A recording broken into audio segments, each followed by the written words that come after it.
Universe यानी कि ब्रह्मांड, जिसकी कुछ बातों को समझने की उत्सुकता हमारी सदा से रही है, जैसे कि नए नए ग्रहों का खोज, सूरज का अस्त होना।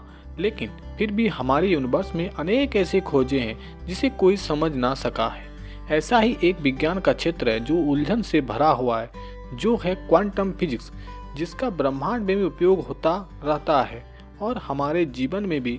लेकिन इसे समझ पाना अभी तक काफ़ी मुश्किल ही बना हुआ है। लेकिन अगर फिजिक्स पर रुचि रखते हैं तो चलिए क्वांटम फिजिक्स की इस अद्भुत दुनिया में चलते हैं।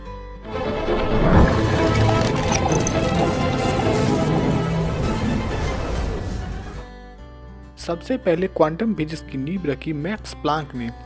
साल 1900 में मैक्स प्लांक ने ब्लैक बॉडी रेडिएशन प्रयोग किया, जिसमें उन्हें एक अजीब चीज दिखी। प्लांक ने देखा कि प्रकाश उसके प्रयोग में एक पार्टिकल की तरह बर्ताव कर रहा था।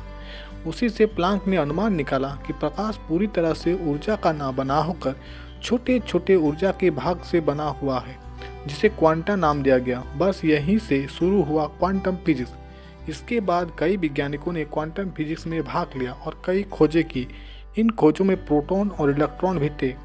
ये कण परमाणु के अंदर पाए गए, जिससे यह साबित हो गया कि पदार्थ की सबसे छोटी चीज परमाणु नहीं बल्कि ये कण है। इन छोटे स्तर पर भौतिक विज्ञान के सामान्य नियम काम नहीं करते थे। इन कणों को जरूरत थी नए सिद्धांतों की।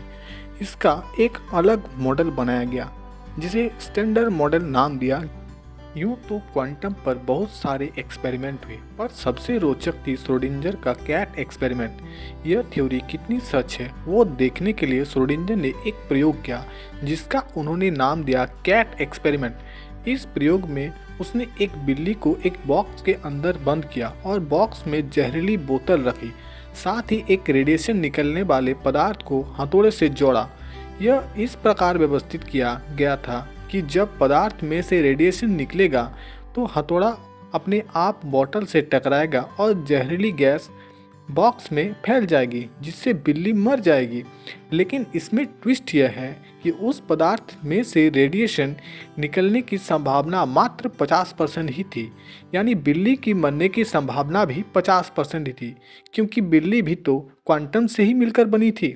यह तो दो संभावना, जिसका मतलब बिल्ली एक ही समय में जिंदा और मृत दोनों है, क्योंकि थ्योरी के मुताबिक क्वांटम पार्टिकल एक साथ सारी संभावना होती है। पर जब हम देखते हैं तो सारे मिलकर एक संभावना को हमारे सामने रखते हैं। उसी तरह जब तक बॉक्स बंद है तब तक बिल्ली मरी और जिंदा दोनों है। लेकिन जब हम बॉक्स को खोलते हैं तो सारी संभावना मिलकर एक दिखाती है। ये तो क्वांटम फिजिक्स को समझने के लिए एक प्रयोग किया गया था, पर जानने का मन ये कर रहा होगा कि आखिर में उस बिल्ली का क्या हुआ होगा। असल में यह प्रयोग पूरी तरह से दिमाग में किया गया था कि यह थ्योरी कितनी सच है।